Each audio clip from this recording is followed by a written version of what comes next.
क्या इजराइल पर फिर फटने जा रही है ईरान की मिसाइल?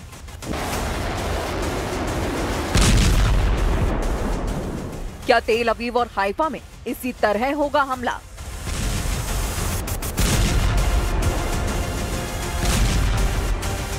क्या ईरान की मिसाइलों के आगे फिर ढह जाएगा इजराइल का डिफेंस सिस्टम? इजराइल पर ईरान के हमले को लेकर बड़ी चेतावनी जारी हुई है। ईरान में सर्वोच्च नेता अली खामनेई के नए कमांडर रिवॉल्यूशनरी गार्ड्स के नए chief major general Mohammad Pakpour ने ऐसी वार्निंग दी है कि नेतन्याहू और ट्रंप के पैरों तले जमीन खिसक जाएगी। ऐसा दावा ईरान में किया जा रहा है।